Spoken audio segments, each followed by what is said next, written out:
Jorge Luis Martínez Ocampo, el licenciado Jorge Luis Martínez Ocampo, es socio director de la firma Martínez Ocampo y Chávez Vaca, quien es nuestro anfitrión y patrocinador principal. Muchísimas gracias.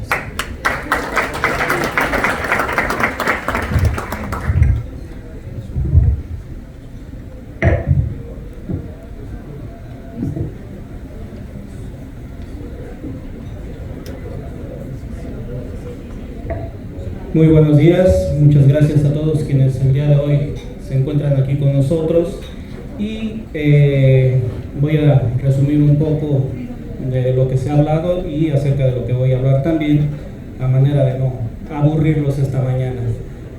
Fue muy importante lo que nos comentó el señor David acerca del liderazgo.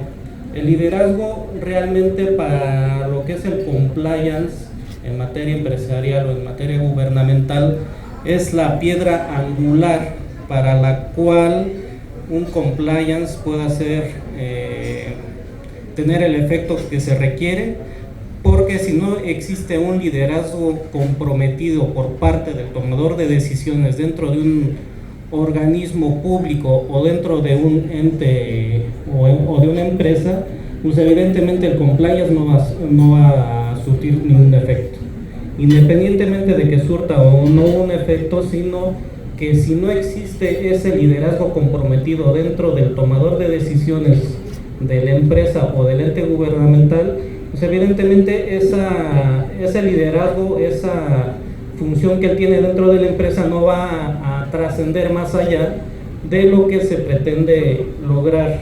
Como decía él acertadamente, tener un objetivo, tener una misión en la vida y por lo tanto transmitirlo a la empresa, transmitirlo a los trabajadores y por lo tanto transmitirlo a los servidores públicos, que realmente es lo que en Martínez Ocampo y Chávez Vaca nos enfocamos, el compliance gubernamental.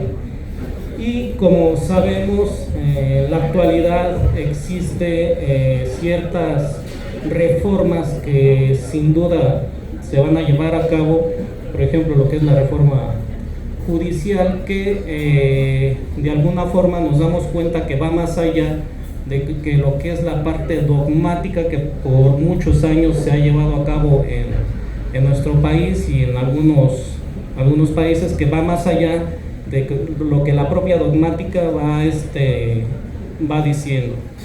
Entonces, en esencia, el compliance nosotros lo enfocamos con la finalidad de erradicar la corrupción dentro de un municipio, dentro de una empresa, porque sin lugar a dudas a veces se llevan a cabo actos de corrupción dentro de una empresa.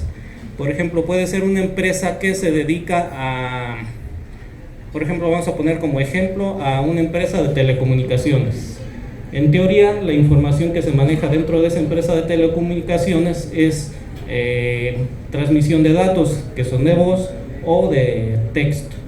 Sin embargo, existen empleados que pudieran vender esa información de la que es la transmisión de datos o de texto, y pues, al final de cuentas es un acto de corrupción dentro de esa empresa, que sin lugar a dudas puede traer situaciones perjudiciales de ética, de actos de corrupción, sin lugar a dudas, dentro de esa empresa.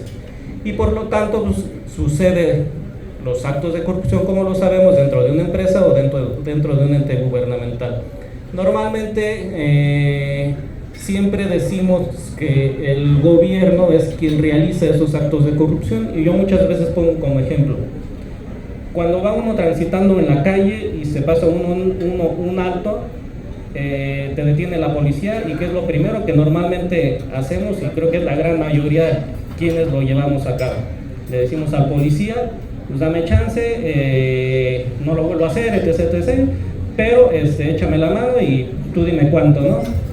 Al final de cuentas, ¿quién es el que cometió o inició ese acto de corrupción? ¿El ente gubernamental o quien lo representa, o el ciudadano? Finalmente, pues es el ciudadano. Sin embargo, para nosotros a veces es muy fácil quejarnos de que es el ente gubernamental o el gobierno quien realiza los actos de corrupción, cuando sin lugar a dudas, nosotros como ciudadanos somos quien lo propiciamos.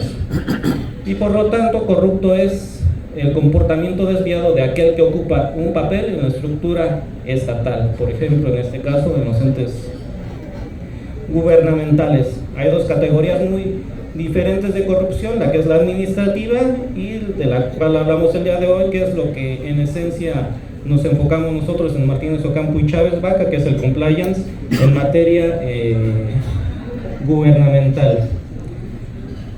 La primera acontece, como lo mencionaba, cuando los actos corruptos se cometen de acuerdo con las reglas, y la segunda cuando las operaciones se desarrollan en contra de las reglas. Por ejemplo, los permisos o todos los trámites administrativos que a veces se realizan. En el primer caso, un funcionario está recibiendo un beneficio de parte de un particular para llevar a cabo algo que debe hacer según lo dispone la ley. En el segundo caso, se cometen actos de corrupción para obtener servicios que el funcionario tiene prohibido realizar. Esto sucede en las altas esferas de la política y en los negocios, sin lugar a dudas, y a lo largo y ancho del mundo.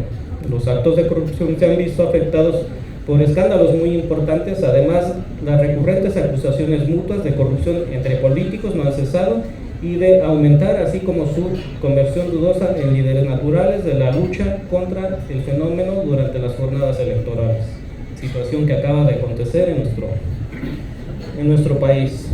La creación de nuevas leyes se han puesto en vigencia para castigar severamente las conductas tipificadas, pero sin lugar a dudas un país con muchas leyes tradicionalmente se ha dicho que es un país corrupto. Entonces yo creo que no es necesario realizar o desarrollar nuevas leyes, simple y sencillamente cumplir con las que ya tenemos al día de hoy. Según estudios, las áreas más afectadas por la corrupción son servicios públicos, licitaciones y adquisiciones públicas, recaudación de ingresos públicos, impuestos, aduanas, nombramientos de funcionarios públicos, administración de gobiernos locales. Los delitos en los cuales eventualmente o mayormente se ocasionan dentro de los entes gubernamentales son abuso de funciones, comisión y obsequios ilegales, que no es como tal un delito, sin embargo puede ser algo similar, contribuciones ilegales, evasión o fraude, cohecho y nepotismo. ¿Se puede combatir la corrupción? Evidentemente sí es posible, pero es necesario llegar a las entrañas que causan generalmente la corrupción.